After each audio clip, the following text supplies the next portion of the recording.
दोस्तों, आज की इस वीडियो में हम सपोर्ट एंड रेजिस्टेंस को समझाने वाले हैं, बहुत ही आसान तरीके से जिसको आप लाइफ टाइम नहीं भूलेंगे। सपोर्ट एंड रेजिस्टेंस क्या होता है, सपोर्ट एंड रेजिस्टेंस कैसे बनता है, सब कुछ स्टेप बाय स्टेप जानेंगे। सपोर्ट एंड रेजिस्टेंस एक जोन होता है, मतलब एक लेवल है। सपोर्ट का मतलब है कि जहां पर बायर्स बैठे हैं, मतलब खरीदने वाले जिस प्राइस पर बैठे हैं वहीं सपोर्ट लेवल होता है। जब प्राइस गिर रहा है तो इसका मतलब हमें कम कीमत पर मिल रहा है।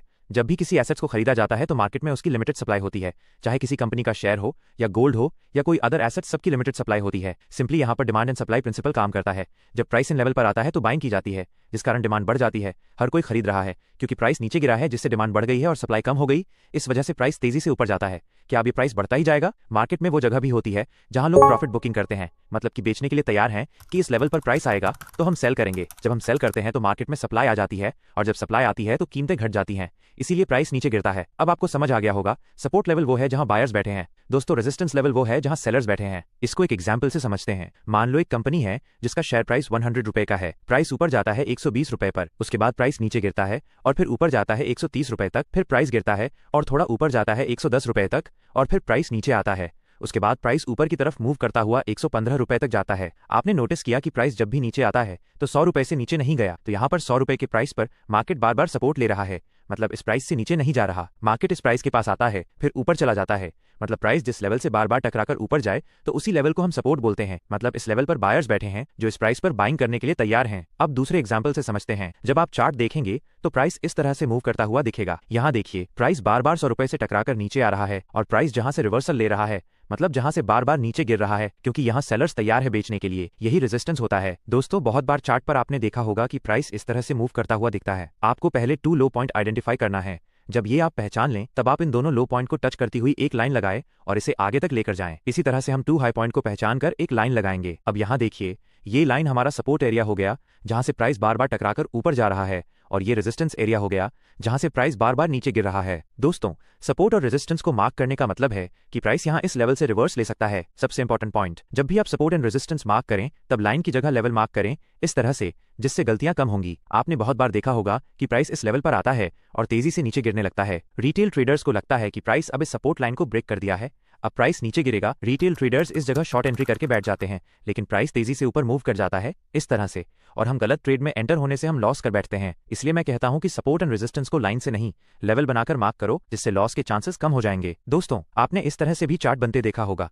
इसलिए हम सपोर्ट एंड रेजिस्टेंस को एक लेवल में मार्क करते हैं। जरूरी नहीं कि प्राइस उसी सपोर्ट या रेजिस्टेंस पॉइंट पर ही आए जहां आपने लाइन मार्क की, इसलिए लेवल लगाकर सपोर्ट एंड रेजिस्टेंस को मार्क करना चाहिए। एक बहुत ही इंपॉर्टेंट पॉइंट, जब प्राइस इस सपोर्ट लेवल पर हो और प्राइस इस सपोर्ट लेवल से रिवर्सल ले या ब्रेक डाउन करे, तब हमें तुरंत ट्रेड एंट्री नहीं लेनी चाहिए, क्योंकि इससे अभी कॉन्फर्मेशन नहीं मिली है कि प्राइस किस तरफ जाएगा। ये कॉन्फर्मेशन हमें नेक्स्ट कैंडल से मिलेगी। जब नेक्स्ट कैंडल हमें कॉन्फर्मेशन दे बुलिश या बेरिश, उसके बाद ही एंट्री लेनी चाहिए। दोस्तों, आपने चार्ट इस तरह से देखा, ये मार्केट का एक ट्रेंड है जिसको हम अप ट्रेंड बोलते हैं, मतलब मार्केट अब ऊपर जाने वाला है। अब नेक्स्ट समझते हैं। अगर इस तरह से प्राइस मूव करता हुआ नीचे जाए तो हम इन दोनों लो पॉइंट्स को टच करता हुआ लेवल मार्क करेंगे, जो हमारे लिए सपोर्ट का काम करेगा। ऊपर की तरफ के दोनों पॉइंट्स को भी मिलाकर एक लेवल मार्क करेंगे तो ये हमारा रेजिस्टेंस हो गया। इसका मतलब यह है कि जब प्राइस इस रेजिस्टेंस के पास आएगा तो चांसेस है कि प्राइस वापस नीचे की तरफ जाए। जब प्राइस इस रेजिस्टेंस के पास आए और कोई बेरिश कैंडलस्टिक बनाए तभी हम शॉर्ट एंट्री लेंगे। दोस्तों, इस तरह मार्केट दिखे तो इसको डाउन ट्रेंड बोलते हैं। दोस्तों, अब थोड़ा एडवांस समझते हैं। जब भी प्राइस अपने रेजिस्टेंस लेवल के पास आता है तो सेलर्स यहां सेल करते हैं और प्राइस को गिराने की कोशिश करते हैं, पर बायर्स भी अग्रेसिव होते हैं और बाइंग करते हैं, जिससे प्राइस इस रेजिस्टेंस को ब्रेक करके ऊपर निकल जाता है। जब प्राइस अपने रेजिस्टेंस को तोड़ता है तो नेक्स्ट रेजिस्टेंस के पास जाने की कोशिश करता है, जहां पर नेक्स्ट लेवल पर सेलर्स बैठे हैं। अगर यहां भी सेलर्स कमजोर हुए और बायर्स स्ट्रांग हुए, प्राइस इस रेजिस्टेंस को भी ब्रेकआउट करता हुआ निकल जाएगा। एनालिसिस क्या होता है? रेजिस्टेंस कोई लाइन नहीं होती, एक जोन या लेवल होता है। इसका मतलब कि यहाँ इस रेजिस्टेंस के आसपास से रिजेक्शन मिल सकती है और प्राइस नीचे गिर सकता है। और कहां तक गिरेगा? वो अपने सपोर्ट तक गिरेगा। यहाँ पर ये पहले रेजिस्टेंस था, अब ये सपोर्ट का काम करेगा। यहाँ देखिए, ये रेजिस्टेंस है और ये सपोर्ट। अगर प्राइस गिर रहा है तो कहां तक जाएगा? प्राइस अपने सपोर्ट तक जाएगा। सपोर्ट पर बायर्स बैठे हैं जो प्राइस को ऊपर ले जाने की कोशिश करेंगे, पर अगर फिर भी प्राइस गिर गया तो मतलब सेलर्स हावी हो गए हैं, सेलर्स बेचकर निकलना चाहते हैं, तो प्राइस अपने सपोर्ट 1 से सपोर्ट 2 तक जाएगा। अगर यहाँ प्राइस को बायर्स सपोर्ट कर देते तो प्राइस ऊपर जाएगा, नहीं तो इस सपोर्ट 2 को भी ब्रेक करके प्राइस नीचे चला जाएगा। हो सकता है सपोर्ट 3 तक भी जाए। अगर प्राइस इस सपोर्ट से रिवर्सल लेता है तो अब ये सपोर्ट इसके लिए रेजिस्टेंस का काम करेगा। अभी तक हमने समझा कि सपोर्ट एंड रेजिस्टेंस क्या होता है और अप ट्रेंड और डाउन ट्रेंड में सपोर्ट एंड रेजिस्टेंस कैसे बनता है। आपने बहुत बार इस तरह से मार्केट मूव करती हुई देखी होगी। ये साइडवेज मार्केट होती है। इसमें ये इसका सपोर्ट लेवल है जो प्राइस को नीचे गिरने से रोक रहा है, और इसका रेजिस्टेंस लेवल है जो प्राइस को ऊपर नहीं जाने दे रहा। इस तरह की मार्केट में बायर्स और सेलर्स में इंडिसीजन की स्थिति होती है, मतलब बायर्स और सेलर्स में कंफ्यूजन, या इसको ऐसे भी समझ सकते हैं कि बायर्स और सेलर्स की स्ट्रेंथ बराबर है। इस तरह की मार्केट से हमें दूर रहना चाहिए। हमें हमें वेट करना चाहिए ब्रेकआउट या ब्रेकडाउन का, उसके बाद ही एंट्री प्लान करना चाहिए। दोस्तों, आगे बढ़ने से पहले वीडियो को लाइक और चैनल को सब्सक्राइब जरूर करें, जिससे हमें मोटिवेशन मिलता है। अब सपोर्ट एंड रेजिस्टेंस को चार्ट पर कैसे अप्लाई करना है ये समझते हैं।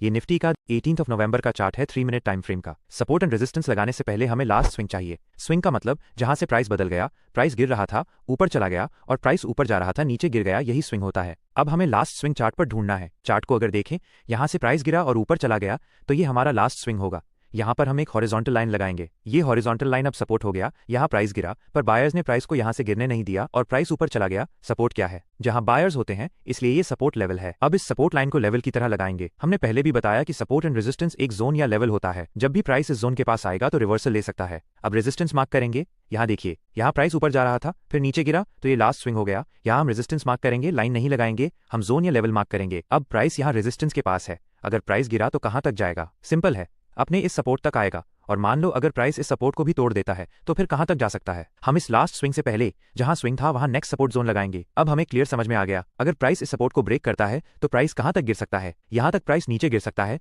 जो कि नेक्स्ट सपोर्ट जोन होगा। In support and resistance zones को लगाने का फायदा क्या होगा? सिंपल है, हमें ये पता चलता है कि मार्केट में कहां बायर्स हैं और कहां सेलर्स बैठे हैं, मतलब कहां से प्राइस ऊपर जाएगा और कहां से नीचे गिरेगा। और अगर प्राइस इन लेवल्स को ब्रेक करता है तो हमारा नेक्स्ट टारगेट क्या होगा, ये सब हमें सपोर्ट एंड रेजिस्टेंस से समझ आ जाता है, जिससे हमारी ट्रेडिंग आसान हो जाती है और रिस्क कम हो जाता है। दोस्तों, चार्ट पर अच्छे से प्रैक्टिस करें, और कोई कंफ्यूजन हो या कुछ पूछना हो तो मुझे कमेंट्स में मैसेज करो, मैं आपके हर मैसेज का रिप्लाई करूंगा। अगर इस वीडियो ने आपकी ट्रेडिंग में सच में एक नया नजरिया दिया हो तो बस एक लाइक कर देना और चैनल को सब्सक्राइब जरूर करें। यही छोटा सा सपोर्ट हमें आपके लिए और बेहतर कंटेंट लाने की हिम्मत देता है। मिलते हैं नेक्स्ट वीडियो में, तब तक सेफ ट्रेडिंग करें और हैप्पी ट्रेडिंग। धन्यवाद।